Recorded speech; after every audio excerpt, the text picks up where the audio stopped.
በስመ አብ ወወልድ ወመንፈስ ቅዱስ አሐዱ አምላክ አሜን። የሐዋርያው የቅዱስ ሉቃስ ወንጌል ምዕራፍ 10 ከቁጥር 1። ከዚህም በኋላ ጌታችን ሌሎች 70 ሰዎችን መረጠ። ሁለት ሁለት አድርጎም ሊሄዱበት ወዳለው ከተማና መንደር በፊቱ ላካቸው። ጌታችን ኢየሱስም አላቸው፣ መከሩ ብዙ ነው፣ ሰራተኛው ግን ጥቂት ነው። እንግዲህ ለመከሩ ሰራተኛ ጨምሮ ይልክ ዘንድ ባለመከሩን ለምኑት። ሂዱ፣ እነሆ እኔ እንደ በጎች በተኩላዎች መካከል እልካችኋለሁ። ከረጢትም ስልቻም ጫማም ምንም አትያዙ። በመንገድም ማንንም ሰላም አትበሉ። ወደ ገባችሁበትም ቤት አስቀድማችሁ ለዚህ ቤት ሰላም ሰላም ይሁን በሉ።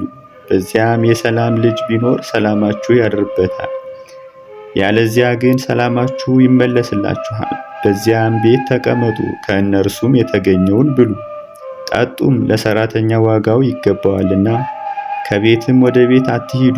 ወደ ማናቸውም ከተማ ብትገቡ የዚያ ከተማ ሰዎችን ቢቀበሏችሁ ያቀረቡላችሁም ብሉ።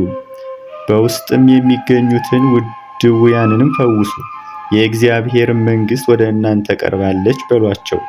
ነገር ግን ወደ ማናቸውም ከተማ ብትገቡ የዚያች ከተማ ሰዎችን ባይቀበሏችሁ ወደ አደባባይ ወጥታችሁ የእግራችሁን ትቢያ አራግፉ። እንዲህም በሉ፣ ከከተማችሁ የተጣበቀብንን ትቢያ እንኳን እናራግፍላችኋለን።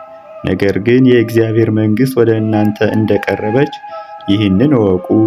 በፍርድ ቀን ሰዶም ከዚያች ከተማ ይልቅ እንደምትሻል ይቅርታንም እንደምታገኝ እነግራችኋለሁ።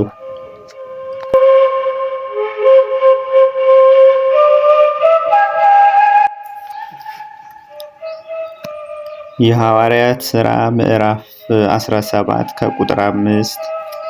የማያምኑ አይሁድ ግን ቀኑባቸው። ከገበያም ክፉዎች ሰዎችን አምጥተው ሰዎችንም ሰብስበው በሀገሪቱን አወኳቸው፣ ፈለጓቸው። የኢያሶንንም ቤት በረበሩ። ወደ ሕዝቡም ሊያወጧቸው ሽተው ነበር።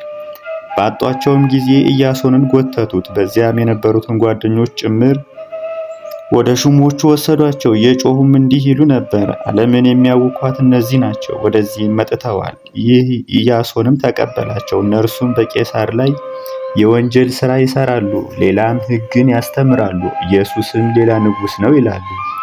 ሕዝቡና የከተማው ሹሞችም ይህን በሰሙ ጊዜ ታወኩ። ከኢያሶንና ከጓደኞቹም ዋስ ተቀብለው ለቀቋቸው። ወንድሞች ግን ጳውሎስና ሲላስን በሌሊት ወደ ቤርያ ሸኟቸው።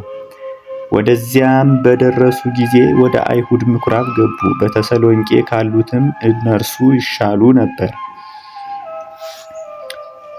ይሻላሉ፣ በፍጹም ደስታ ቃላቸውን ተቀብለዋልና። ነገሩም እንዳስተማሯቸው እንደሆነ ለመረዳት ዘወትር መጻሕፍትን ይመረምሩ ነበር።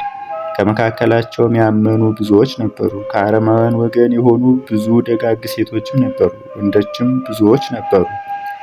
በተሰሎንቄ የነበሩ አይሁድ ግን ጳውሎስ በቤርያ የእግዚአብሔርን ቃል እንዳስተማረ ባወቁ ጊዜ ወደዚያ መጥተው ሕዝቡን አወኳቸው። ያን ጊዜም ወንድሞች ጳውሎስን ሸኝተው ወደ ባህር አደረሱ። ሲላስና ጢሞቴዎስ ግን በዚያው ቀሩ። ጳውሎስን የሸኙት ሰዎችም እስከ አቴና ከተማ ድረስ አብረውት መጥተው ነበርና ፈጥነው ይከተሉት ዘንድ ወደ ሲላስና ወደ ጢሞቴዎስ ላካቸው። ተመልሰውም ሄዱ።